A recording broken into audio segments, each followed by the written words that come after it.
What's good? What's good? It's the one and only, but what do I know? Boxer coming back at y'all with another one, man. So we got Canelo Alvarez in the news, man. I just saw his interview on The Breakfast Club. Shout out to Canelo Alvarez. Shout out to The Breakfast Club, man. It was a wonderful interview. I really enjoyed it. And he touched on a few things that I thought that, was just kind of like, I wasn't expecting that, one being him and Oscar De La Hoya.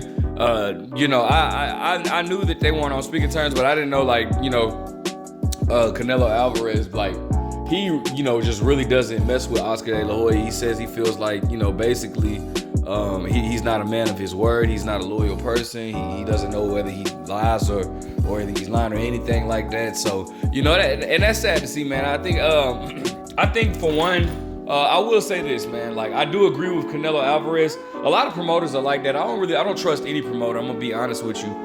Because a lot of them, you just can't trust, and these guys will take money out of the fighters, and the fighters are the one that's doing the hard work. But however, I wanted to touch on what he had to say about David Benavidez.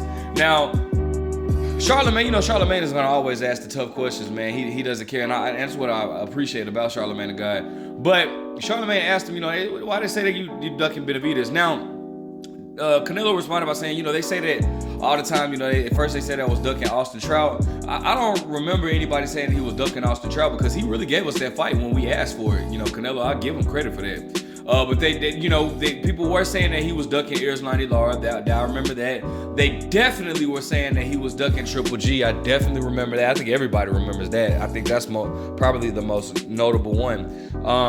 But basically Canelo was saying no matter who he fights, it's always going to be ducking somebody. But let me just first say this. I think that a lot of the Canelo fans, a lot of the Canelo fanboys, because again, I always say this, I am a fan of Canelo. I do like Canelo a lot. But his super dumb hardcore fans, they just irritate me. But I think that the thing is, a lot of Canelo fanboys and maybe Canelo himself doesn't even realize that's kind of the price that you pay when you become the face of boxing. Once you become the face of boxing, it's always gonna be the whole. It's like boxing as a whole sole purpose is to find someone that can dethrone you, and that's just the truth about it. This is not the first time. I'm gonna give you a prime example. Floyd Mayweather. When Floyd Mayweather was the face of boxing, he had to go through the exact same thing. Okay. I'll never forget. When Floyd was coming up there. Brian Kenny was accusing Floyd of possibly ducking Ricky Hatton. I remember that, and the interview was still on ESPN. And Ricky, he was saying Floyd was saying, man, we tried to make the fight with Ricky Hatton, they didn't want it, and Brian Kenny was like, I have to bring that up to them, but basically was insinuating that he didn't really believe that or whatnot. He was asking, well, Floyd, could we possibly get a fight with you and Ricky Hatton? Another one was, of course, Floyd Mayweather. They said Floyd Mayweather was ducking Shane Mosley. That's a more famous interview right there with Brian Kenny that from Shane Mosley and Pacquiao. Canelo Alvarez was once. I'll never forget. This is why it irritates me when people say Floyd fought Canelo when he was too green. But I'll never forget in 2013 for you guys that don't know this, for y'all that don't know, I'm finna school you a little bit.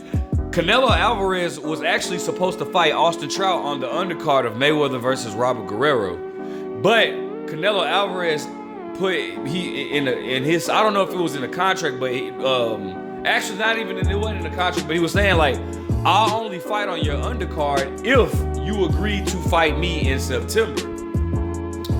Floyd Mayweather then was telling him nah, bro, you don't dictate anything over here. You don't make any request. No. So he was nah, I'm not finna agree to fight you in order for you to be on my undercard. We'll just have it without you. So Canelo Alvarez then fought Austin Trout maybe 2 weeks before Mayweather versus Guerrero. Now, everybody right then was assuming, Mayweather's finna duck, he's finna duck Canelo, he's finna duck Canelo. They asked Mayweather in the post-fight conference, well, what do you think of a possibility of a Canelo fight? And per usual, you know how Mayweather usually answers his questions. He beats around the bush, he never really directly answers a question. And I kid you not, everybody Go look in the comment sections. Everybody was saying Floyd is gonna duck Canelo. Oh, we're already not getting a Mayweather-Pacquiao fight. Now Floyd's gonna duck Canelo. He's just a big ducker. Then Floyd moves up to beat Canelo, a unified champion. Everybody says Floyd beat a 2-green Canelo. So, you know, that's just, it's what happens in the sport of boxing. It's nothing personal. And that's for you, like, fanboys as well, for you guys to know, like, bro, it's nothing personal. It's just, that's what comes with the territory of being the face of boxing, bro. It's always gonna be, what can you do next? It's like one, and then you do something, now it's like, okay, what can you do next?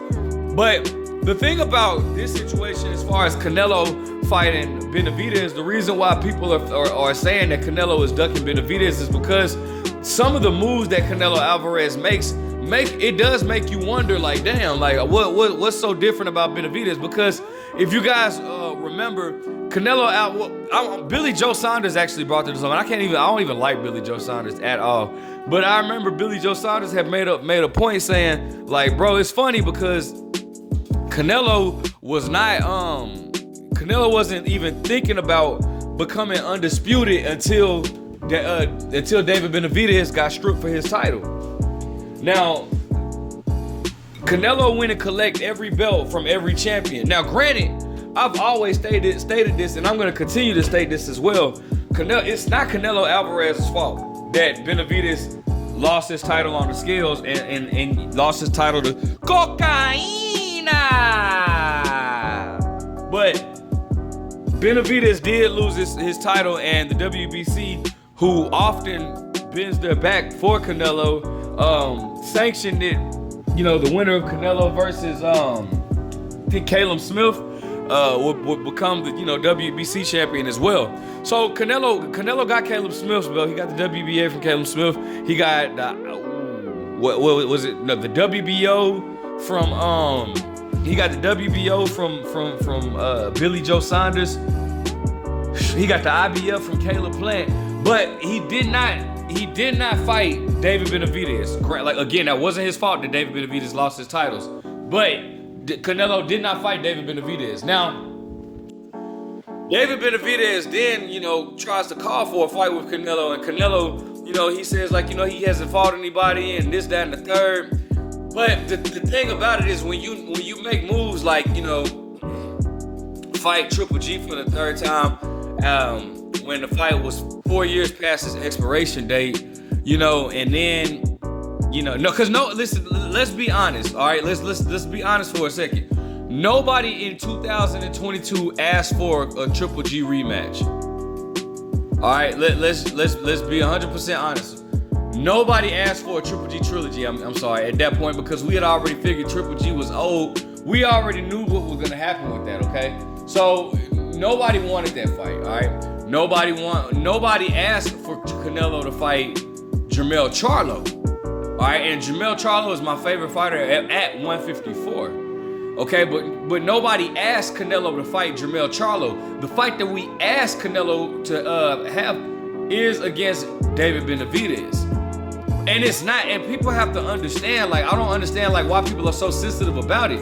It's not that, oh man, you guys just want to see Canelo lose. No, bro, we want to see Canelo in a good fight. I felt the same way about Floyd Mayweather. I wanted to see Floyd Mayweather fight Keith Thurman. Floyd Mayweather, to me, was ducking Keith Thurman at that time. At around 2015, 2016, when Floyd was, well, not 2016, because Floyd was retired by that time. But in 2015, Keith Thurman was knocking on the door of the WBA. We wanted to see Floyd fight Keith Thurman, not no Andre Berto, but I thought Floyd was avoiding Keith Thurman. Bro, it's just, it's the game, and it's like, bro, you can't be mad because we want to see two top fighters fight each other. And that's my biggest issue with the Canelo fanboys. It's like the moment, like, fam, it's like you almost display that you don't have confidence in your fighter by getting offended when we want to see your fighter, your favorite fighter, which is a top fighter. Canelo's the top dog at 168.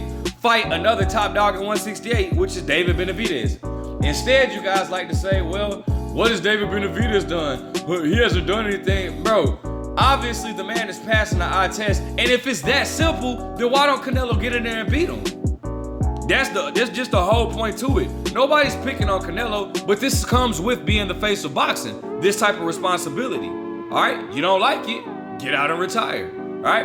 Let me know what you guys think, man. Make sure you guys like, comment, subscribe. How do you feel about this? How do you think I did in this video? Man, oh man, oh man. That was a good interview though. Shout out to Canelo, but what do I know?